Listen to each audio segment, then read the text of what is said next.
Um, I think the planet is very sad. Yes, of course.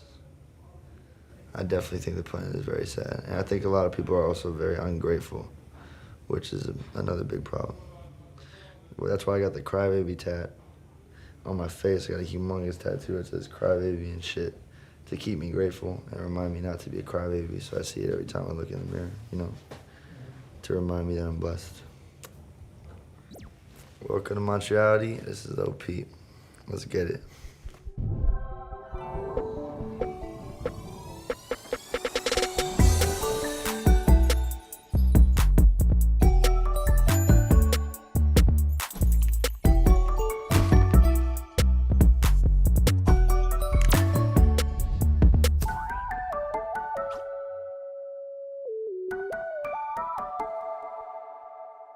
Oof. I was kind of like, I was a kitchen bitch at a, can I curse? Yeah, of course. Okay. I was a kitchen bitch at a seafood restaurant, a local seafood restaurant, where I did a lot of really disgusting shit, like early in the morning. Like at 7:30 in the morning, I would have to cut up a bunch of fucking squids, like a whole bucket full of squids. It really sucked. Made me throw up a few times. I also, one time the chef just came at me with like a bucket of crabs, like 300 crabs, like live crabs going like this and shit.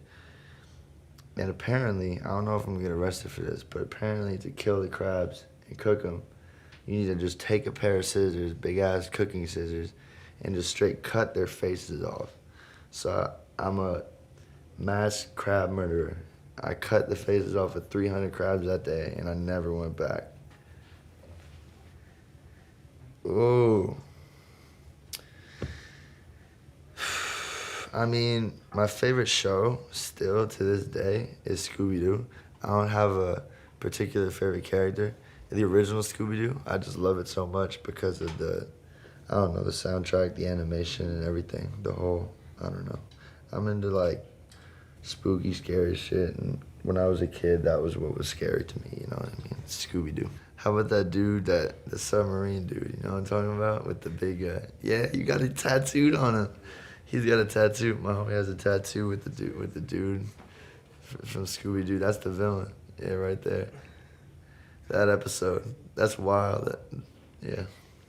Death Note, Bleach, Hunter x Hunter. Shiki is one of my favorite ones that a lot of people don't know about when I tell them.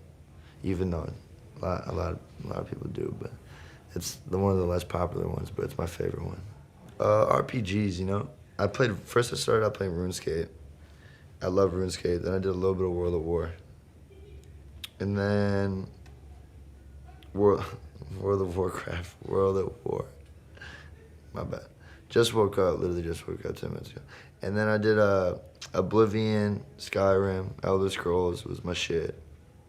Mass Effect. But mostly RPGs and like Fable 1 through 3. I'm like a nerd. I like magic and swords and shit like that. Watched a lot of Game of Thrones. Yeah. I played Zelda on the Game Boy though, you know what I mean? Yeah, like the original. Yeah. I'm dead as fuck in a coffin. I'm long gone. 86, goddamn. I wish. That's insane, eh? 86. Not happening. If I find someone and if I fall in love with someone, if I have a kid, you know what I mean? Shit might change, but right now, I'm out here making music, and the shit I talk about is real, so I don't, not much to lose right now, but I'm here, I'm doing my thing, so fuck it. How old are you now, 20? Mm-hmm. What do you think 20. happens after that? I don't know. You could just wake up again. I have no idea. I'm not like, I know there's something because you can't kill energy, you know what I mean? Energy doesn't die.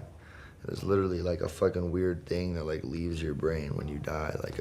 You could see it on some cameras or some shit. You could see like a weird I don't even know what the fuck to call it, but it leaves your brain and just floats out into the atmosphere and whatever the fuck. So no, definitely not. And I feel the presence of a lot of people who have passed away too, just randomly. You know what I mean? They're just popping in my head. So Oh, of course. I think that everyone should do mushrooms, in particularly, not necessarily acid, but I think everyone should do mushrooms at least 2 times a year. I think it's great for your mental health. It teaches you a lot of shit. Like, I can't explain it. It almost feels like you got like a massage in your brain. You know what I mean? I can't explain it. But you just feel relieved and like, oh, like you realize a lot of shit. You know what I mean? It's just like, I don't know. I think they're there for a reason.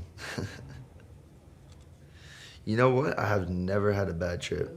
I have never had a bad trip because I'm just like so aware of the fact that I'm on whatever I'm on that like there's almost like a sober me inside of the fucked up me just being like you're fine, bro. Like, and everyone else is freaking out around me and I'm kind of like laughing at them. Like, I don't know, it's weird.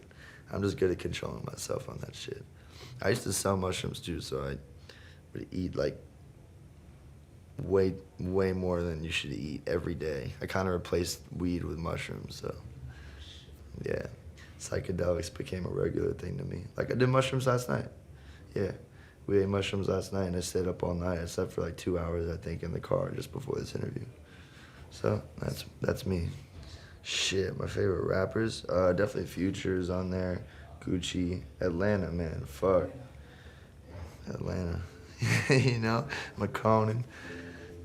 Yeah, Atlanta. Atlanta did that for me. I mean, obviously there's a shit ton of New York, like, you know, artists who got bars and shit. Like, the culture there is a lot different from Atlanta, you know, the rap culture and shit. Like, I did listen to a lot of fucking, like, Pro Era when they were popping, and I was like 14, 15 or some shit like that. And like shit like that. And obviously the old shit, bringing it back, you know, like Wu-Tang, fuck MF Doom, and all the old New York shit. But mostly, like, for some reason I find the Atlanta scene to be like almost like, it reminds me a lot of rock and roll, like in a certain way, you know what I mean? I think it's amazing because I think it's amazing that there's so many different, like, you know, ways to come at it nowadays. Because like, even me, I was looking, apparently I got a Wikipedia page. I was looking at my Wikipedia page. The genres was like alternative rock, like R&B, hip hop, trap, emo, pop punk. So they don't really know what to call it, you know what I mean? But I think that people are just gonna have to stop putting, you know, people into boxes, you know what I mean? They don't really need to label it anymore. Like, just enjoy the fuck out of it. And I want to take more of like a Frank Ocean route and, like, you know what I mean, drop projects that are just me and no one else on them, so that, you know, I did it on my own, so I can't, not to like hop on a wave, you know what I mean? I'm not trying to ride a wave, I'm trying to make my own wave. Free Max B, an artist of this generation, I think will be legendary. If you put Future in my generation, I'd say he's gonna be like remembered forever. I mean, Future just has so much music, so much quality music, you know what I mean? And the shit he says, the content of his is just absolutely insane. Like, you know, people like to turn up to it and they don't even sometimes know what they're listening to. And it's just like so much, you know, deeper than just like turning up to that shit. Like, I gets me emotional, you know what I mean? Shit, Hardly's a great one. I think Chosen One is a deep song. I think Inside the Mattress, Perky's Calling. I love Purple Rain. Purple Rain was amazing. Dirty Sprite 1, though, is what put me on. And ever since then, I've just been listening to every song. What's the most romantic thing you've ever done? Fuck a girl on her period.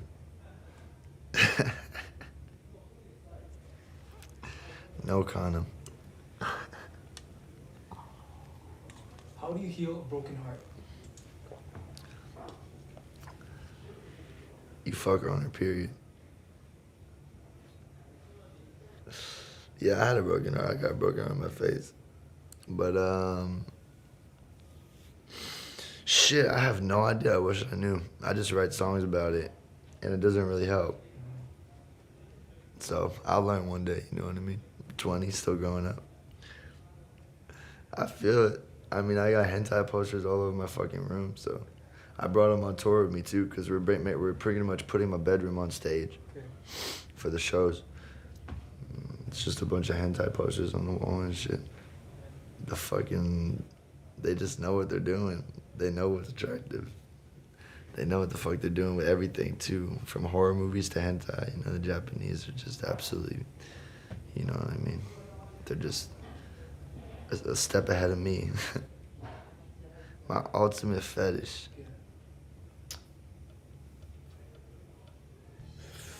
I don't know. I got a few. But my ultimate fetish is probably, I don't know. I don't really have an ultimate fetish, but just, I guess, tattoos on girls is hot. I fuck with tattoos on girls. I put feet in my mouth sometimes, you know what I mean? I'm out here. I mean, shit, everything changes with time. Like, you can't predict where you're gonna be next year. You have no idea, you know what I mean? Like, there have been points, like, I've been in very, very, very, very low points. Like, you know, shitty situations, horrible situations. And then my mom always tells me, like, time will heal everything, you know what I mean? And even if it's like 5 years later and you're still feeling like, where the fuck, like, when I'm waiting for this shit to heal, like, nothing's happening. It's gonna take another, you know, few years, you know what I mean? That shit does take time in some situations, but, you know, it will eventually get better. Things will get better. And also, you have to be grateful for what you have. Never be ungrateful. It's when people start to be super, you know, like, oh, I hate my life, everything sucks. But it's like, you got shoes in your feet right now, you know what I mean? There's kids who don't have access to water in the world. So, pretty much, yeah. There's people fighting to survive, so live on for them, you know what I mean? Live the life that they wish they could live. My message to the youth is stay aware of the shit that's happening around you, and don't get brainwashed by fucking, you know, society today, because that shit is very easy to happen. And don't become a police officer. Hell yeah, this is Lil Peep. That was Montreality. Much love. Gang, gang. Thank you, man. I appreciate that. Of course. It was great, man. One of the best we've done so far. Hell yeah, hell yeah. Thank you. Of course, man. See, I don't normally do interviews. Yeah, I know. I watched your guys' interviews. Thank you, man. I appreciate that.